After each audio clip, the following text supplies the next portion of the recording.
Hello. Hello. Hello there. Episode 2. Dos. Spy. That's right, we're back. You guys all enjoyed episode 1 enough to listen to episode 2, or you're new. Or you know Faye. This is When Rom Met Com, the podcast where we break down what makes a date movie a great movie. We're currently working our way through Vanity Fair's list of the 42 best romantic comedies of all time to see if they had us at hello or were a big mistake. Huge. I am Jack. Joining me as ever is my wonderful co-host Nora. And we have a wonderful guest. We've already said her name, but let's say it again. Faye McKeever is here. Hello. Fashion icon, Faye McKeever. Costume designer as well. And just also like one of the best people I know. Nice to have that on record. Thank you. Faye, welcome to When Rom Met Com. You are our first guest. Oh, thank you very much for having me. Can you give us a little history of you and rom-coms? Have you liked them? What your favorites are? Yeah, traditionally, I'm not a big rom-com person. Why did we get her? I know. I don't know why you asked me, but you did, so haha. Yeah, I've never been a big lover of rom-coms. Haven't seen that many. I wasn't raised in a rom-com household. My family had me watching Tarantino movies and Gremlins and things like that. I do love Gremlins. Oh, it's one of the best Christmas films of all time. I prefer Gremlins too. Ooh, controversial. I want to know when midnight resets. Like, if you can't feed them after midnight, when can you feed them in the morning? There's a lot of logical problems with Gremlins, but all of which vibes-wise are brought up in Gremlins 2, which Okay. is one of the reasons I love Gremlins 2. the Gremlins 1, you just roll with it Exactly. and have nightmares for years. So you're more a Gremlins gal than a rom-com gal? Yeah, I've always really said, I'm such a Gremlins gal. No, I didn't really grow up with rom-coms and then haven't really found the joy in them until more recently. I think there's a dropping of cynicism more recently where I've just been a lot more happy to go, yeah, that's lovely, isn't it? Oh, I'm suspending my disbelief. I love that. Yay, Aw. cute. So then what rom-coms have you been enjoying with your lack of cynicism? No, I mean, not that many, but, I mean, we should mention you've worked on rom-coms. Yes, I have. I have worked on 2 notable Hallmark Christmas films. I know someone who's a huge fan of both those movies I'm and a very happy. huge fan of your work. So Thank Name you. drop. Tell us. So A Royal Corgi Christmas is one of my works. I was costume supervisor on that. Nice. So I worked very closely with the designer to make her visions come to life and look after people on set, including a massive ballroom scene of like 100 extras that I had to dress Oh. at like 4 a.m. Rural Ireland did not know what hit it when it was pretending to be the magical Isle of Comfrey. But if that hasn't encouraged you to watch the film, there are several corgis, including a puddle of puppies at one point. I'm sold. The second one I worked on was called Christmas in Notting Hill. It was very cute. It was about an English footballer falling in love with a small-town American girl. They're having a bus tour throughout London, and I'm on that bus. You see the back of my head for about a minute. that is better than the 2 films I'm an extra in where you do not see me at all. There you go. I am famously in The Dark Knight Rises in I the didn't know football this. stadium. Yes, yeah, Nora plays Bane. Now is the winter of your discontent. I do technically appear in the film, That's pretty but cool. you cannot see me because it's such a wide shot. If anyone can find me in Street Dance 2 3D or Kick-Ass 2, The streets. let me know. So Faye, what is your relationship then to But I'm a Cheerleader? So, yeah, it's a more recent history. As of, I think, last year, I finally got around to watching it. I was around at a friend's house having a little date, and I had... A friend date? I didn't know where I was going to go, but, Was the date with your friend or was it with someone else? Was it the kind of thing where you weren't sure until you got there that it was a date? Yeah. Like, I Okay. was pretty sure it was a date, but I wasn't sure. You don't want to put all your eggs in one basket. But but I was bringing to the table the modern lesbian rom-com Bottoms, starring Edebiri and Rachel Sennott, as it is now one of my favourite films of all time, because I think it's absurd and ridiculous. It is. And in return, she was shocked to know that I had never seen But I'm a Cheerleader. So was it like a double feature? Yes. Okay. It wasn't originally meant to be, but lesbian dates.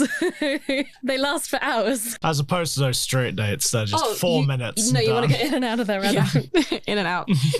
So then how was this as a date movie?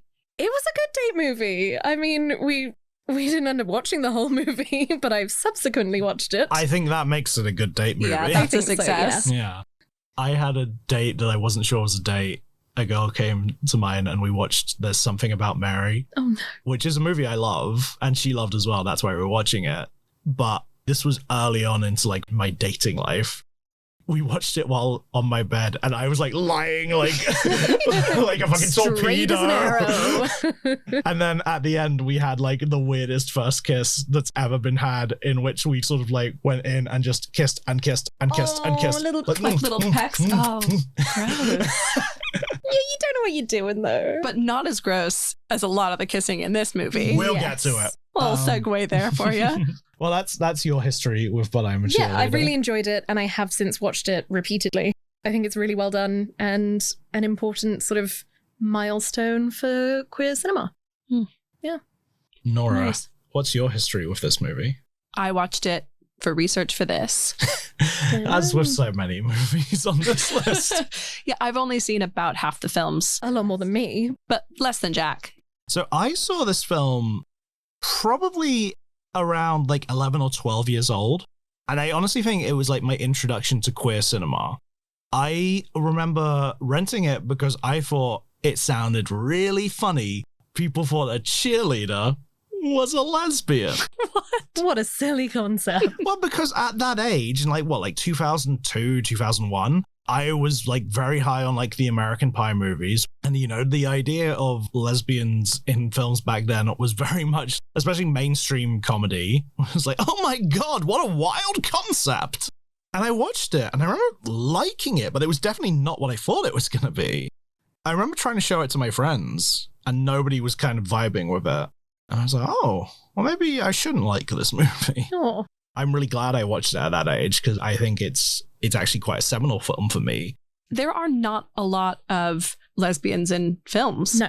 There are not a lot of same-sex relationships in rom-coms generally, but more of them are men. And when you do get them, it's usually the sort of bury your gays trope of they either end up dead or miserable.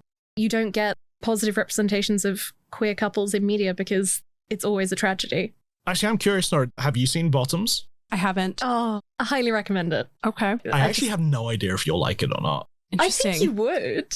Okay. It's really weird. I think Bottoms just really combines a queer coming of age with absurdism, and you just sort of roll with it. It's a fun experience, and it feels like we get so many of those centered around straight men. Mm-hmm. It's nice to have it about weird queer women. Let women be weird. Yeah, I'd highly recommend it. Oh, 100%. So this is directed by Jamie Babbitt, story by Jamie Babbitt, and written by Brian Wayne Peterson. Jamie Babbitt went on to direct The Itty Bitty Titty Committee, reteamed with Natasha Lyonne to direct Addicted to Fresno, and did The Stand-In with Drew Barrymore. That was her latest movie. But she's also really known within the television world these days, where she directed episodes of Girls, The Orville, one of Nora's favorite shows, I do love the Orville. Silicon Valley, Gossip Girl, Ugly Betty, Malcolm in the Middle. She's got a real solid TV career. I feel like this film could have given her more of a reign on Hollywood, but, I think people weren't ready for it. So it stars Natasha Lyonne, Clea Duvall, Melanie Linsky, RuPaul, Woohoo. Michelle Williams, and Kathy Moriarty. It was made on a budget of $1 million, and it made at the domestic box office $2.2 million, and went on to make a total of $2.6 million worldwide, and has a Rotten Tomatoes score of 43%. I think that's quite an impressive film to make for what is quite a small budget. I mean, we recorded a feature episode yesterday on Something's Gotta Give that I believe had an $80 million budget. Damn. Yeah. I will say, I think this movie actually does astounding stuff with its budget. Oh, I think it does an incredible job for its budget. And we'll get into it. Oh, I can't wait. Yeah, I've got a lot to say about the aesthetics of this movie. Well, let's see what Chris Murphy from Vanity Fair has to say about But I'm a Cheerleader. Julia Roberts wasn't the only redheaded rom-com actress of the 90s. There was also Natasha Lyonne, delivering a wonderful performance in the campy and fun lesbian rom-com But I'm a Cheerleader. In the film by Jamie Babbitt, Lyonne stars as Megan, a closeted cheerleader sent to conversion therapy camp by her parents. While this may not sound like the best setting for a romantic comedy, she meets a host of other closeted teens there, including the edgy and cool Graham, Clea Duvall, who captures her heart. But I'm a Cheerleader also boasts a hilarious performance by none other than RuPaul, playing a counselor at the conversion therapy camp who may be struggling with many of the same issues his campers are. For anyone looking for a truly comic yet surprisingly sincere exploration of queerness with a happy ending, But I'm a Cheerleader is the girl for you. That's cute. I find it really funny that it calls out RuPaul's performance as the hilarious one. For me, like, the standout supporting performance is Kathy Moriarty playing wonderful, wicked stepmother-ish. She does give an unhinged performance. it's insane. And yeah, let's get into the movie in general. So we come right out the gate with an amazing song. Yeah. Just the opening moments. Obviously. I was sold. It's this like montage of just close-ups of cheerleaders' bodies with Chick Habit playing over it. Yep. Yeah. And I was like, okay, I know what this movie's going to be. It tells you exactly what it is within the first few seconds. For it being what our main character Megan is seeing and how she's ogling the cheerleaders, it's really not overly sexualizing the women playing them. It's a really amazing thing. I was like, this is not sexy. This is funny. Yeah. Even though it's literally just like breasts, like bouncing Jumping around. Well, I do think that's one of like top marks for Jamie Babbitt on this movie.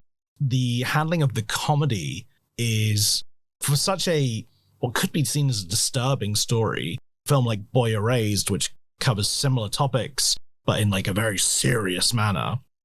I think this is actually more accessible to watch because it sort of almost falls into the Mel Brooks rule of like, let's make fun of the people who are terrifying because we can take away their power in that sense, which doesn't always work, but I do think it works well here because conversion camps are fucking crazy. And this plays them for the insanity that they are. Mm-hmm.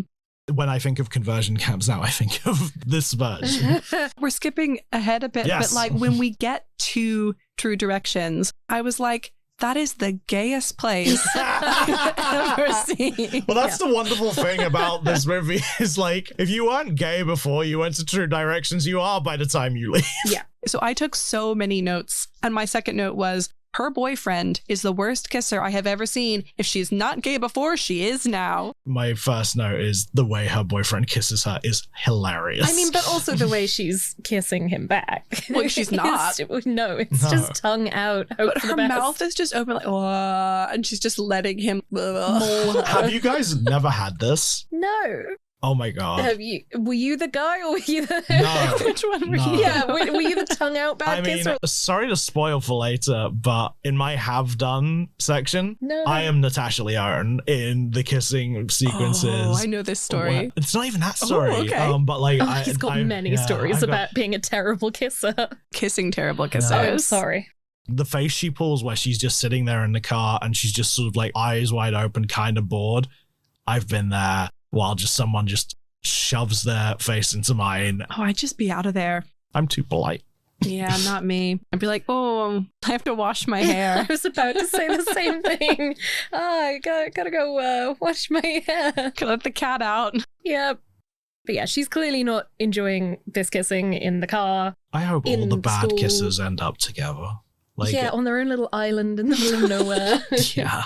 Ship them off to bad kissing camp. I'm all for conversion therapy for bad kissing. Just as a PSA, we're not actually pro-conversion therapy for anything, but, you know, if it is anything, it's bad kissing. Yeah, that's what the government needs to be devoting itself to. Yeah, Scoop up the bad kissers. plop them somewhere else. Megan is more a me than a you because she says, oh, gotta get home for dinner. I'll get there, but I will sit through enough of it and then be like... But she goes home and her dad gives the most passive-aggressive grace. Her dad, played by Bud Cort, who we will cover again when we get to Harold and Maude. I really liked her parents. They were brilliant. Do you guys know who plays her mum? Mink Stoll? Yeah. That's a name? That has to be, I mean, that's obviously a stage name, but that's a drag name. Oh, she's a drag queen. Minx Doll came up in John Waters' movies. Oh, there we go. And John Waters, huge proponent behind the sort of drag movement, really. Jamie Babbitt has said she's inspired by John Waters while making this movie. You can tell. Minx Doll is clearly an homage. Yeah, the parents are fantastic. The passive aggression. I really want to shout out the set decorator. Oh, yeah. Oh my God, whoever did their house, the kitschy aesthetic, the teddy bears, the wallpaper. And it so beautifully ties in with the costuming as well, because just the colours throughout the first section before she goes to True Directions, it's just brown. It's just shades of browns, orange, creams, tan, and it's just so bland. But the people almost blend into the background with the sets through the costuming, and it's just spectacular. We should say that Natasha Lyonne plays Megan, who is our cheerleader character, who is suspected by friends and family to be a lesbian. She is promoting vegetarianism, so, Yeah, what? Is there a vegetarian to gay pipeline that I'm unaware apparently. of? I mean, I always was under the impression that gay men were vegetarians and gay women liked steak. That was what the thing was in my school. I remember people saying that was how you knew if a man was gay and a woman was gay. Since then, it's now just queer people love vegetarianism and veganism. I bring up Natasha Lyonne just because I think she's an interesting person to discuss career-wise. She has been around forever, since like 1986. She was born in 1979. Wow. So, What role do you associate, like when you think of Natasha Lyonne, what do you think of? I think of her as a kid in Everyone Says I Love You. And then I think of her in American Pie. And now I think of her as Orange is the New Black. What's the detective show? Poker Face. Poker Face, yeah. I first became acquainted with Natasha Lyonne for her role in Orange is the New Black, then started watching Poker Face, found out her love for Columbo, and we're a big Columbo family, so sort of instantly fell in love with her even more then. Getting the insight into the McKeevers in this episode. What is happening at the McKeever house? We don't do rom-coms, but we do Columbo. Well, we love Columbo in my family. We love whistling. We love Columbo. We love whistling. Yeah. So I know her from those. I forgot Russian Doll as well. Oh, how could you forget Russian Doll? I shouldn't. How about you, Nora? I think of her specifically and entirely as her guest spot on New Girl. Oh my God, of course. She plays Gretchen, That who might be the Schmidt first hooks time I up ever with saw at her. weddings. Yeah. She makes him wear her earrings. Yeah. I think she's great and is really wonderful in this. She chased this role. She wanted this role because she saw the script in Claire Duvall's car. She does it so well and clearly worked really well with the director. You know who Jamie Babbitt wanted originally? No. Rosario Dawson. Apparently, Jamie Babbitt was talked out of casting her because they thought that it would be better to not have a Latina in the role of like the all-American cheerleader, which I understand what they're going for when they're like trying to say this girl is like so all-American. Like all American as apple pie. Yeah. I have no doubt Rosario Dawson would kill it in this role. Sure. Oh, yeah. And I do think that shouldn't be the reason why someone didn't get the role. If you give us Rosario Dawson and say she is the popular cheerleader, Yes. she has got the quarterback You're in. boyfriend, then yeah, we're just like, okay. Yeah. Like, you don't think anything else. I agree. There was Yeah. also a conscious effort as well to make sure there were as many like people of color cast in this film. That's good. Yeah. So characters like RuPaul's character and Dolph and Andre, they were specifically wanted to make sure they had POC representation in this film. And also quite diverse in the sort of spectrum of masculinity and femininity that they show on screen. Yeah, completely. Yes. It's not just that the people at True Directions who are women are super duper like butch and masculine and all the boys aren't all being very effeminate.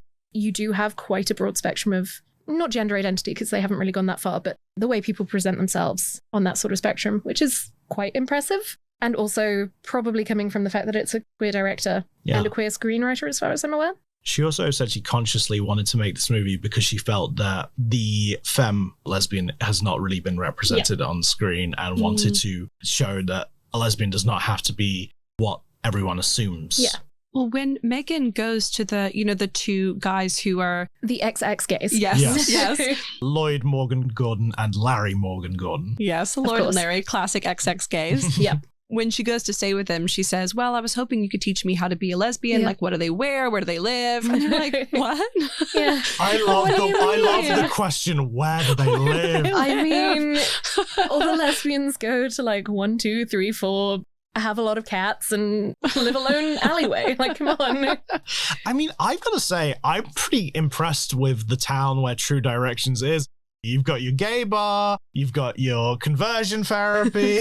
You go from one to the other and back again. You've got your halfway house. Yep. A gay bar called Cocksucker. Oh, yeah. Which sets us up for a brilliant joke that's like kind of a throwaway after the kids all sneak out. I think it's Joel who says, no, I didn't go to the cocksucker. My cocksucking days are over.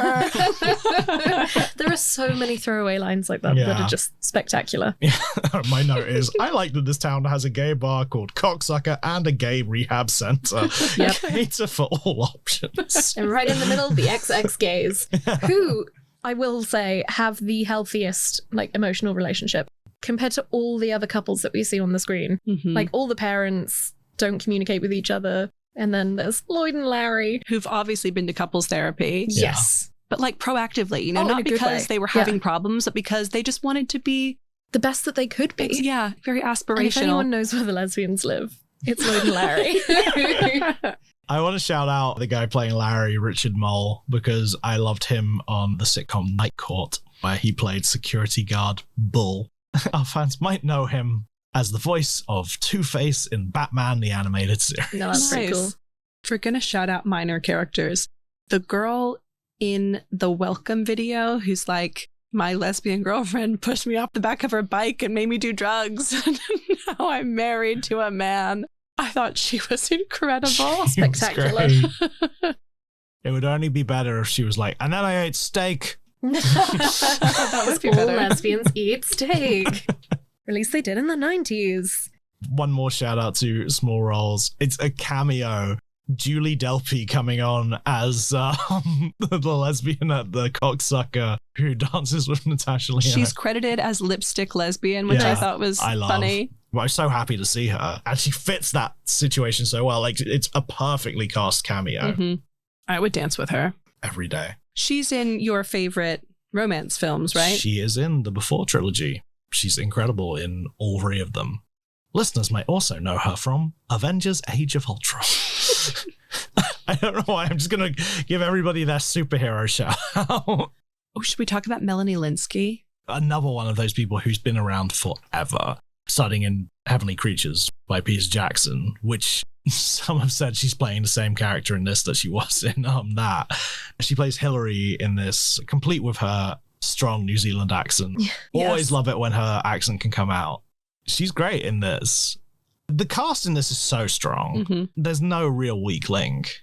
I'm also just going to shout out. There's so many people I want to shout out because I don't have a lot to say about them, but like Eddie Cibrian as Rock. He is so funny. Mary's son. Oh, of course. Yeah, sorry. I'd forgotten his name was Rock. Yeah, which she didn't want him to be gay and she named him Rock. I know. I mean, nominative determinism, guys. It's a real thing, clearly. I like that he's just there for like the graduation ceremony and stuff. He has to do the simulation, Yeah. but she doesn't put him in the classes. She just yells at him for drinking a Chug it like a man. Drinking with a straw. Men Stop chug sipping. it. Chug it like a man, Rock. And everything he does is just so phallic and his shorts are so tiny. it's incredible. But everything in the film is phallic. All the fake soldiers that they have to run past, or the fake trees, none of them look like soldiers or trees. And they're all also decorated, apart from being in the hideous, monochrome blue. But they're also all glittery.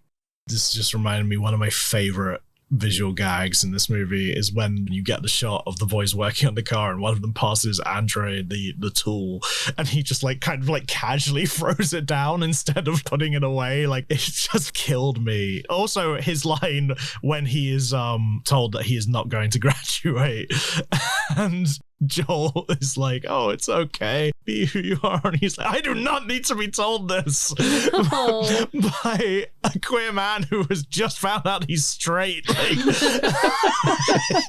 it's so funny. And yeah, it's also like really heartbreaking and really like honest. There's a lot of sincerity in this film, which you don't really expect going into it. The sincerity kicks in when these characters are allowed to be themselves, you know, like even like Graham's cynical outlook comes down when she is allowed to just be herself with Megan. And we are set in this world where Mary Brown, played by Kathy Moriarty, who runs True Directions, everything is covered in plastic, and she's got all these fake roses outside. When she's cleaning the fake roses near the beginning, I thought it was, again, just so funny. Pulls it out of the ground and chucks it. And the sincerity comes from the fact that within this fake world, these people are able to find themselves. And I think that's really lovely. Which also, again, like drawing back to the set and the costumes and everything, there's a lot of painted backdrops, and it just sort of digs into the fact that it's not authentic. It's this little dollhouse that this woman has created because she's trying to control her own son and other kids like him. My read on it is that she is a lesbian because when she is speaking to Megan and she says, when you imagine women putting lipstick on their full lips or soaping their bodies, I was like, okay. Okay. She also says, it's a battlefield of temptation out there and you're going to have to fight. You sound like you are familiar. She's a steak lover herself. I would like a prequel series just about her. Like they did that one about Nurse Ratched from One Flew Over the Cuckoo's Nest. I want to see what drove Mary Brown to open up True Directions. I want to see like who hurt her. I want to know more about her because absolutely fascinating character and just top-notch performance. I mean, she does have one of those great cinema voices. I know her best, of course, as the villain from Casper. Oh my God. Carrigan. Yes. Dibs, what's going on here? We're going to get that treasure. There's that wonderful raspiness to her voice that it doesn't sound like anyone you've actually ever spoken to, and yet just coming out of her sounds so natural. Love her to pieces. But she's making some crazy choices in world as well. Like, she brings all these kids in. She has them room together. Yeah. She puts all these girls in, like, lingerie, little matching nightgowns. And I'm like, you don't want them to have sex, though? Like, the goal is for them to not have sex. And all the boys in, like, their little mesh crop tops and stuff. The mesh. The mesh. Yep. It's you know, stereotypes, but she's playing into them. But also the punishment for having sex is getting kicked out. I'm like, why aren't they all just banging and going home? Because then they can't go home to their families. Yeah, I mean, that is the sort of like the real heartbreak of this is like their parents abandoned them. When Megan is kicked out, she's told, your parents have made it clear they don't want you coming home. Yeah, and the same with Graham, and why she ultimately tries to go through with everything that she does and goes to the graduation is because she knows she won't have that support from her family if she doesn't. Yeah, that which brings it back to the sincerity. But it's actually the heartbreaking reality that is what does happen. You need the sincerity with the absurdity, and I think it plays it beautifully. Yeah, I agree. There are lines that are delivered in exactly the same way, and some of them are jokes and some of them are heartbreaking. Yeah. Like Megan saying, oh, well, maybe he just doesn't do it right, about the way her boyfriend kisses. I like teared up. It's like 2 minutes of the movie and I was devastated. And later, Graham, when they're talking about the root, like the root of your homosexuality, she goes, my mother got married in pants. Well, I mean, like the bit that really hit me is Megan revealing she's gay. The way she like both laughs and cries, because it is actually a really beautiful moment because it is a girl coming to terms with who she is, but it's done in the most horrific way possible. She has to admit this in front of a room that's going to completely judge her for it. In a hospital gown? Yeah. They're not allowed civvies until they admit that they're gay. You are stripped of who you are until, well, which in a way, like you are stripped of who you are until you admit who you are, which, you know, is one thing. It's a metaphor. That moment really hit me because you just see this sort of look of disbelief and sort of real processing. Because it's just never crossed her mind. it hit me because, for those of you at home, I am bisexual, a card-carrying member of the LGBTQIA community. Only for those of you at home. If you're out, disregard this information. Straight as an arrow. I was going to say something heartwarming, but that's fine. But when I was growing up, I knew that gay people existed. I knew that straight people existed. And it just didn't cross my mind that there could be something in between. So I felt for Megan in that moment, sort of going, but I can't be, because I do like, for me, I was like, I do like men, so I can't be gay. Mm-hmm. And I was like, but I know I like women, so I can't be straight. And then realizing that there was this other option. Of course, there's many other options. Mm-hmm. So seeing her sort of come to that realization and sort of laugh and cry at the same time, you're like, oh yeah, that hits you home. Wow. Yeah. I think that scene, because a lot of this movie has stuck with me, because I actually haven't watched it like since I was a teen. And watching it now, I was like, oh my God, this is like fresh in my memory. There is a moment where she walks up to Michelle Williams and her boyfriend, and she's like, kill the Rangers. That line delivery has been stuck in my head, like rent-free. The way she says it. So perky. Yeah. Kill the Rangers. Yeah. This film has clearly made an impact on me. And I do think, again, just watching her coming out scene really just taught me as a kid, like, oh yeah, like it's a difficult thing and it's a real thing. That is a really memorable scene, just visually. Yeah. Part of it that I really liked was the like strand of saliva that was fully a paid actor. Was that a choice or was it accidental? And I don't actually care which one it was, because either way, it's fascinating. It makes it so much more visceral. Mm-hmm. When you're acting on camera, you don't often assume people want to be looking less than beautiful or less than perfect. So to see someone actually sort of not just cry breakdown, but to have like dribble coming out of their mouth For a long time. Yeah, too much for me. But Because the instinct is to... Yeah, or to wipe it away or anything like that. But she rolls with it. And it's a choice, but it works beautifully because, again, it adds to the grittiness of it. My acting coach used to tell us, if you want an Oscar, snot a little. I want to say something that I think is really interesting about our discussion, because we have been talking and we have said a lot about this movie. We have not talked about the romance of it at all. So I would potentially argue that I don't really see this as a rom-com. Vanity Fair clearly does. Spicy. You two clearly do. I respect it. Don't speak for me, please. Oh. Because I am on your side. Okay, there we go. Hot takes. I might also be on your side. Oh, there we go. I've got a note that says at 35 minutes, the romance angle has still not been introduced in this sub 90-minute movie. It's more of, a coming of age and coming out movie. A cum-com. Oh, God. Absolutely not. No. We've all had some sincere things to say so far, and that is no. I'm drawing a line. I think that the romance that happens is sort of as a result of the situation that they're in. I think it's more of a coping strategy. I think they do fall in love in the context of the film, but I think that it's more about finding kinship and family rather than seeking out romance or falling into that. And I think that's why, in my brain, I don't really classify it as a rom-com. In the same way that I don't really classify it as an out-and-out comedy. I don't know where I would put it, but I don't really slap the label rom-com on it. It kind of defies genre. Yes. Yeah. I mean, it's, it's such a bland label to put on it, but it's art house. Quite experimental in its style. The visuals in this film, I think, are really wonderful. The use of those, harsh pinks and everything, and blues, really make the film pop. But it also evokes stuff like Pedro Almodovar movies, great queer cinema from Spain. Strongly recommend. I do love the ending where Megan puts on her cheerleader costume, but it's less about the romance and just more the acceptance of who she is herself. I was going to say, I think Graham's the first person to accept her for being a queer woman cheerleader. A queer leader. A queer leader. Which is better than what Jack said earlier.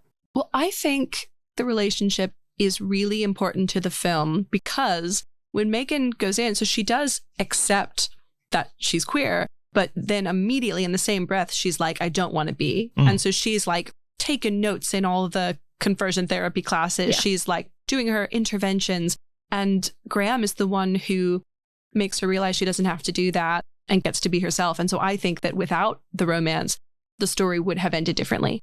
I agree on that front completely. I think Graham is an important part of her journey. I don't feel like Graham is the end of her journey. I don't see them as a rom-com pairing for the ages. I very much like their relationship. But there's clearly like unresolved stuff with like Graham and the other girl. I thought that was just a one-sided. Maybe. I assumed it was one-sided as well. She's got Graham's sock in her bed at one point. I really like that on Megan's first night. She's like, is that Graham's sock? I thought that too. I was like, how do you know? Aren't you all issued the same socks? They're very clearly wearing different socks. Well, Megan's got the little frilly socks. Yeah. Okay. I was on sock watch for this movie. And now for our much beloved segment, Sock Watch. I do like the Sinead wears all her goth gear underneath the pink I think it's smock brilliant. that she's But given. I know you're making a almost silly point, but it goes back and feeds into the fact that what they're being taught is to just cover up what they actually are. Yeah, it it's works just- completely, but it also just visually is very it's funny. stupid as hell. She's still allowed to put on all her makeup, and to the point at the end where you see her walking completely unrecognizable. It's very Breakfast Club. Yeah. Yeah. In a way that like the Breakfast Club isn't intended, but is definitely intended here.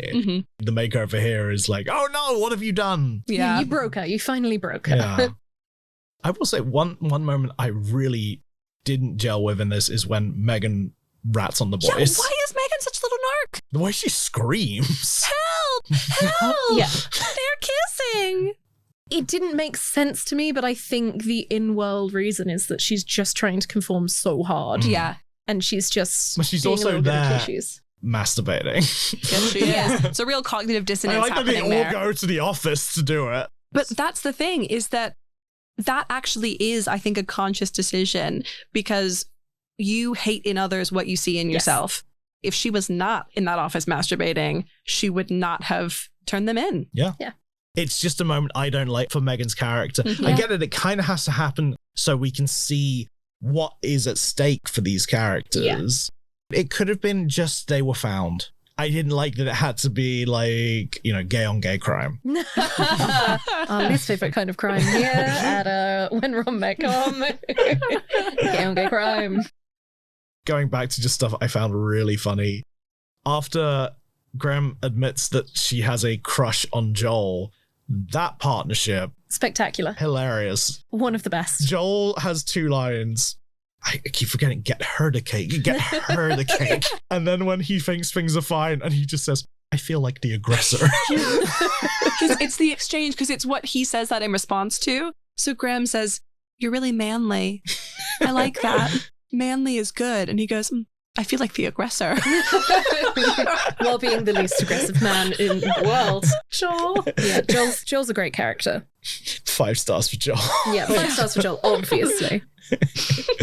Again, just the casting in this movie. The girl playing Jan as well. Another great example of them showing sort of the spectrum of because she is not gay. Yeah, She's she just is not straight. feminine, and that's okay. And she's almost the counter to Megan. Megan is feminine, so nobody assumes she's gay. Well, until they start realizing it, but And then on the other end of the spectrum, you have someone who is straight and keeps being told they're gay. I love Catherine Moriarty's response to it is just she's just gonna keep lying to herself. Well, when they're discussing the roots, everyone's like, I was born in France. Yeah. She goes, I like balls. Yeah, the roots, that whole section, both heartbreaking and wonderful. I want to talk a little bit about the reception this film had when it was released, Ooh. because it was middling at best. Yep. The Rotten Tomatoes critical consensus is too broad to make any real statements, but I'm a Cheerleader isn't as sharp as it should be, but a charming cast and surprisingly emotional center may bring enough pep for viewers looking for a light social satire. Wow. Yeah. I do not agree. No, not at all. Yeah. I think its broadness is how it is able to make its statements. It's a strong satire, and satire should be broad at times. You don't want everything to be subtle and with a wink and a smile, and you don't want everything to just weigh down on you and be like, hey. It's been reassessed. It's now been owned as a, cult classic, as it were. website AfterEllen.com named it one of the 5 best lesbian movies ever made. Yep. Because there are at least 5. Yeah. And I think they're all on this list. As they should. But I think it actually wasn't particularly well received by the queer community at the time. I think it was seen as too flippant when it's talking about such a serious topic, which at the time, you know, late 90s, it's still quite, I mean, it's turbulent now, but it was turbulent then. Section 28 and things like that. You get the AIDS crisis. Queer people are so used to having to deal with misery. They sort of went, how dare you make light of these topics when we're still really reeling from everything that's going on. But now I think people have had a little bit of distance or had a little bit of time to sort of really look at the film and see that it was what was needed to sort of bring people around and actually engage with the topic, like 11-year-old Jack. And seeing that, yes, we do need lighthearted, joyful queer movies as well, because otherwise you just have burying your gaze. You have sad, miserable endings of homophobia and awfulness. And that's too much a reality. So sometimes it's nice to have the opposite happen at the end of the film. Dark comedy. It's not just for straights anymore. No, gays can do it too. Talking about how it's become more of accepted film within the culture now. This was adapted into a musical. No way. I didn't know that. How did I not know that? I went to see this musical back in 2022. I remember really enjoying it at the time. I have no actual memory of any of the songs. That's fair. But I do remember like it captured the spirit and the fun and even like the production design. If you go and look at pictures, their costumes and everything are right out from the movie. You can tell like this movie has been honored when it's being adapted. Really good. Yeah, it's really strong. And it's like popped up in like music videos and stuff like that. People really like gel with the movie now. And I think that's great. The visual aesthetic is so specific. Like, now that I've seen it, if I saw a reference to it, I would recognize it immediately. It's instant because it runs throughout the entire production design. All the props, all the costumes, all the set. It's so sleek and it's so unified. It's incredible. Speaking of the props, costume, and set, I watched the whole credits, and there is someone who is credited as hot gluer. Hell yeah. And I want to know just how much hot gluing did this film require? Oh, I thought it was just a gluer who was very attractive. No, that was the hot gluer. Eddie Schmidt? Hell yeah, Eddie Schmidt. Eddie Schmidt knows his way around a glue gun. I need to, that's the story I want. A lot of the world is held together with hot glue. I'll let you in on that little secret.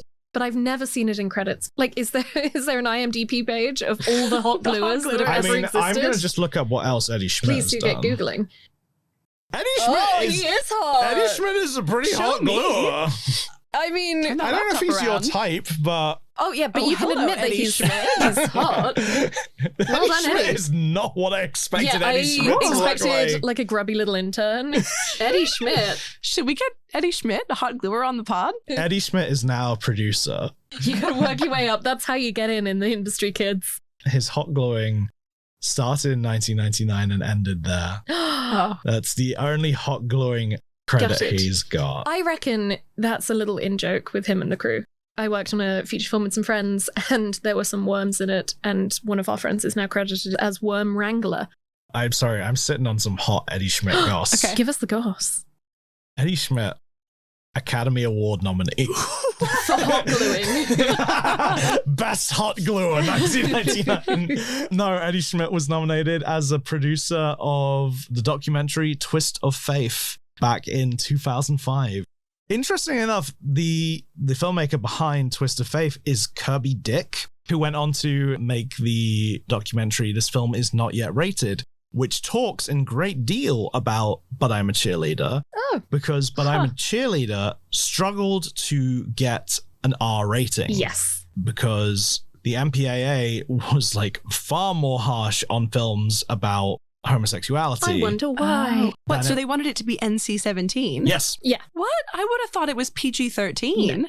To get a commercially viable R rating, Babbitt removed a 2-second shot of Graham's hand sweeping Megan's clothed body. Oh, come on. A camera pan of Megan's body when she's masturbating, and a comment that Megan ate Graham out.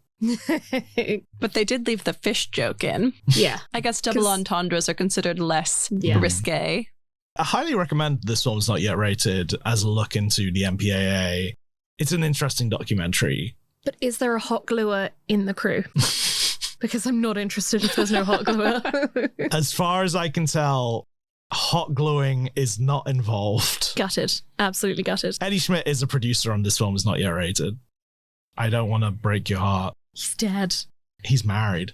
You can fight Rachel Kamerman for the love of Eddie Schmidt. A production designer. Maybe a production they met. designer Well, on... maybe they met. Their eyes locked but over hot gluing. She was a production designer on But I'm a Cheerleader. No, Oh, this is the love at first story. glue We have- stick. They're both trying to glue the same sequin. They look up, their eyes meet. They singe their little fingers. I mean, they got married in 2001. It's like... Maybe they did meet on it. And it's really Oh my cute. gosh. Oh.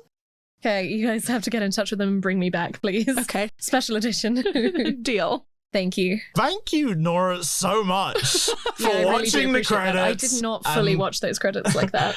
And finding just that watched hot glue. To see the lovely credit scene of the dad going to the parents of the gay kids Mm. club. That was heartwarming. Can I shout out the credit thing that I noticed? Oh, yes. Do we have any Saved by the Bell fans in the room? No. No. Oh, wow. I grew up on Saved by the Bell. And so I was ecstatic when the credit produced by Leanna Creel came up. Leanna Creel, known to Saved by the Bell fans as Tori, the girl who replaced both Jesse and Kelly for a couple of episodes in the last season. She's the biker chick. They never mention where the other two girls have gone. It is a complete mystery. I've never seen anything else Leanna Creel's involved in, but just like big ass credit produced by Leanna Creel. I was really excited. I was like, get that Saved by the Bell money, put it into queer cinema. That's my little credit note. Yeah. It's not quite hot gluer. No, Not quite. I'm sorry. Nothing will ever beat that now. 5 stars to Eddie Schmidt. Yep. Does anyone have notes that we have not discussed that they feel we need to get in? Faye, you've got like 20 pages. Give us the highlights. La la la la la. Okay. I do think it's interesting and probably a product of the time that there's no real mention of bisexuality Mm-hmm. or anything beyond a binary of straight or gay. Everything they do in True Directions is pink or blue, man or woman. But I think nowadays it would be really interesting to see something that progresses even further. I agree. I agree. And I think it is wise that they kept it more narrow for when it was and how it was received already. Yeah. Mm-hmm.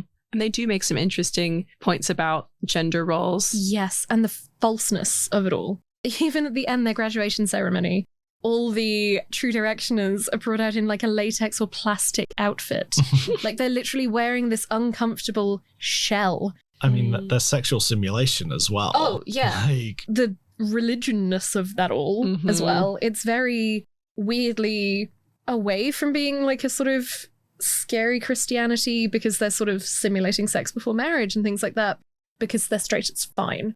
It's like being gay is more of a sin. We got to pick one or the other. the sexual simulation stuff burned into like 11-year-old Johnny's Yeah. brain. Oh, it was horrifying. Like, It is horrifying. Yeah. those costumes. So the men's have leaves, but the women's have flowers. That's And- because a woman's flower is her gift. Yes, exactly. Religion is never brought up by Yeah. anyone except Megan. And then we get this religious imagery. It's a real like disturbing sequence. Mary talking about like what Rock should do, and he's like, "Mom." Get in, unload, get out. Well, I guess then I had one or two more points on the sort of costuming and the set because it does all tie in together. Megan retreats to her cheerleader uniform that we see her in at the start. And it's really lovely to see her sort of go away from what True Directions has taught her, what the XX gays have taught her, and to sort of go, no, I can be what I already was. It just comes with a new level of acceptance. It's quite Yeah, nice. That's beautiful. Mm. Yeah. I really noticed this today when I rewatched it, but when they get in the back of the truck and drive away, Graham's in her pink and Megan's in her orange, and there's like a really nice like sunsetty sky on the back of the truck, and it's like the lesbian flag. Mm. Don't know if that was deliberate, but it made me very happy. Oh, I love that. And it was really I cute. really like that. It's funny we've actually not like mentioned Michelle Williams at all in her very small role, but like, you know, Michelle Williams I do feel is like a staple of good cinema, and so it's nice what a wonderful like recommendation for someone. Yeah, she's someone who like when I see she's in a movie I'm like, I'm interested. You're like, that's good cinema. Yeah, that's good cinema. That's how I wound up watching the Venom movies, which, you know, once again to out our cast as very and superheroes. Yeah, you've really got a good mind for that, Jack. I don't know how you hold it all in there. I think it's really cool that she was in this movie because it would have been at the time when she was making Dawson's Creek. It's a small role, but she's in there strategically to bring in an audience that could use this movie. Like, for those who don't know, Dawson's Creek had the first gay kiss on network television. Solid strength to Michelle for being part of all this. Love her. Go Michelle. She's no hot gluer though, is she? I'm sorry. She's not a hot gluer, but maybe she's the hot glue that holds us all together. Maybe the hot glue was the friends we made along the way. Should we do some would do, wouldn't do, have done? I've already said my have done, which is Sid being very bored while someone kisses me badly. Oh, Jack. That's sad. My wish for you is that you never have to experience that again. I hope that no one in the world ever has to experience that again. Well, they won't after we open our camp. Yes, we send them all there. You know what I would do? What would you do? I would write a stupid little cheer just to impress the girl of my dreams. I'm a little romantic at heart. Maybe this is me getting sentimental in my old age. I would sit and look at my nails while someone fixed my car. Watching RuPaul fix your car. You know what I would do? What would you do? I would make deviled eggs for an intervention. Well, if you're gonna, if you're gonna intervene, bring the devil into it somehow. Absolutely. Also, they're really easy to make and they are delicious. I would not, under any circumstances, teach a bunch of teenage boys that foreplay is for sissies. Yeah. The true sin of the movie. I would not scream help if I saw two boys making out in the floor while I'm trying to masturbate in the corner. You're in the corner. Touching him, kiss him. That's me in the corner. Oh. I wouldn't be able to recognize a new friend's sock after seeing them once. That's reasonable. That's something I would not do. My job may revolve around recognizing people's outfits, but... Even if you did recognize it, you would choose not to. Oh, I would choose not to. You wouldn't out yourself like No, that. I would not out myself as a sock knower. I would take it to the grave. You weren't sock spotter on this one. No. That was my job. So we know what you've done. Mm-hmm. What have you done, Faye? What hasn't she done? Where? Do you have one first? I have, to quote Katy Perry, kissed a girl and liked it. Aww. Same. I don't think I've been given the card, but I am What do you think a you fellow need to- bisexual girly. I don't know.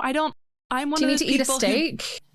To be serious for like a second, you are as bisexual as you feel you are.